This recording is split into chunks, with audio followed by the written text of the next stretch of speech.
As a strategy fan, I can say that I absolutely love this. This is good. Finally, a strategy game that got me involved. Not a 10 out of 10, but it's definitely something that's making me very happy. Very enjoyable as well. I know a lot of people are upset that I play AAA games and sometimes I like them, but what can you do? Every now and then you find a game that you actually like. So I can only recommend it to people. The campaign, very beautiful. I love the fact that they're introducing documentaries and stuff from history, so it gets people to want to learn more about historical events. It's what all these games that have a history foundation should do. It should try to get the person to read more and know more about historical facts. And the multiplayer is also great. So let's talk a little bit about the multiplayer and how I personally view the factions right now. So if you want to pick this game up and you want to beat the FO, everyone, you should play as the French. You can tell it's fiction because it's the only place where the French don't have a white flag. But in this game, I think they're going to get a nerf because they're good at everything. They have absolutely no weakness. Other factions, they have a weakness. The French don't. They're really good economically. They get knights before other people. They also have one of the best ships in the game. I mean, come on, at least the naval power shouldn't be as strong as it is. You would expect the English would have the best naval power, but no, it's the French. So I'm really surprised how they managed to lose so many battles in the real world, considering just how OP they are here. So yeah, I mean, if you're a guy that's starting out, try the French. Second one that you could also try is the English. And the developers actually said that they want the English to be the noob race, the noob faction, sorry, not race.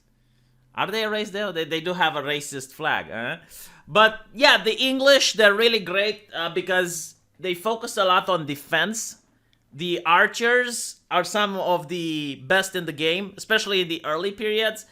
Some people argue on forums that the longbowmen have no counter. They're supposed to be countered by horsemen, but they have an ability where they drop spikes, and it makes it hard for horsemen to counter. So if you're actually facing against a good English player, you're going to have a very hard time if he knows how to macro. Very difficult getting around those defensive, so you get a very cheap early game unit where you can use it to harass early on, and then later on you can also put it on walls and garrison, and gets a lot of advantages. Their farms are really great, especially because you build them cheaper, and towards the late stages in the game, I believe they also provide gold. So, English, solid. Very solid. Not as good as France, but solid. Now, the Mongols. The Mongols... Okay, they're either S or D. Okay, maybe not S. They're either A or D. Let's put it like this. If you have a player that spends a lot of time, because they're very difficult to play, spends a lot of time playing them and knows how to benefit from all their bonuses, definitely an A. If you just pick up the Mongols like you would the English, a D.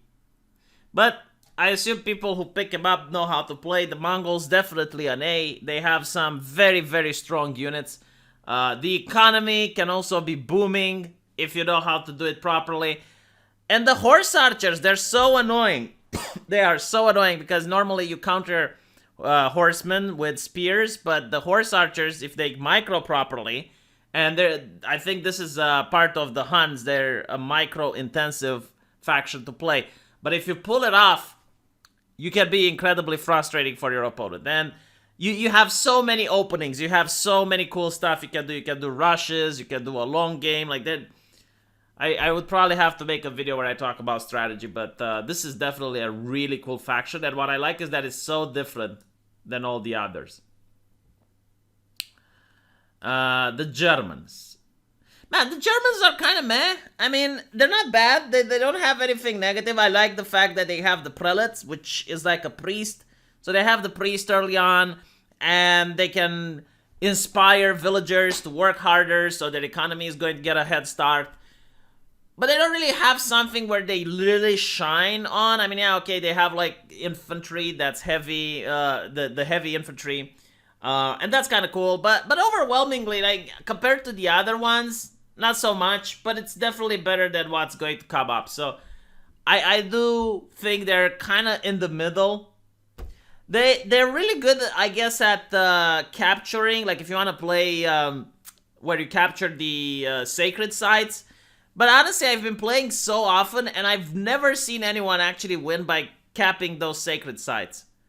I'm not saying it doesn't happen, like maybe in high elo or something like that, but usually most players just go and they try to wipe out the enemy from the map. They don't really play that much defensively online, at least not on my server, on Europe.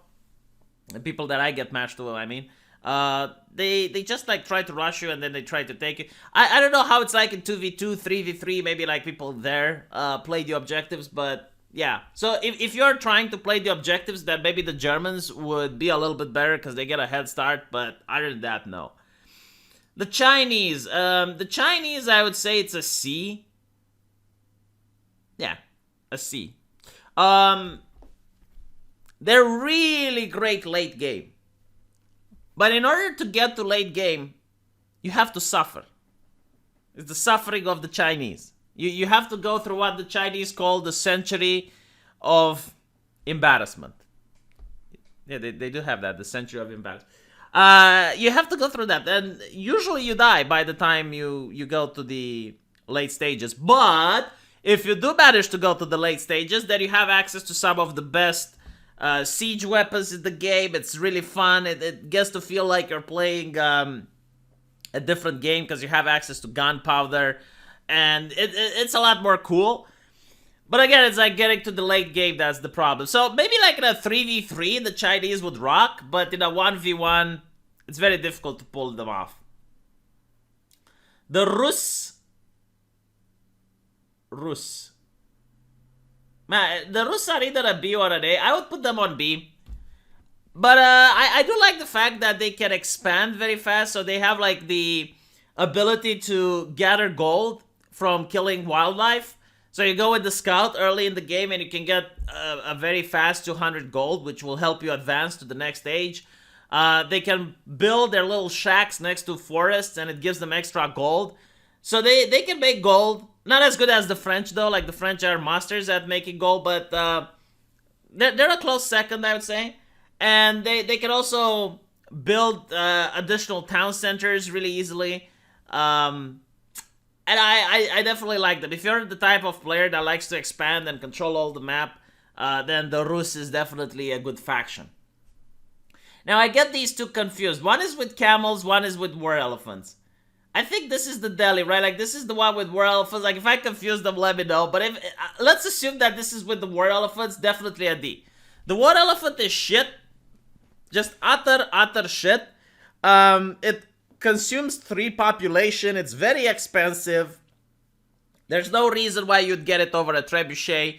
It specializes more in doing siege damage.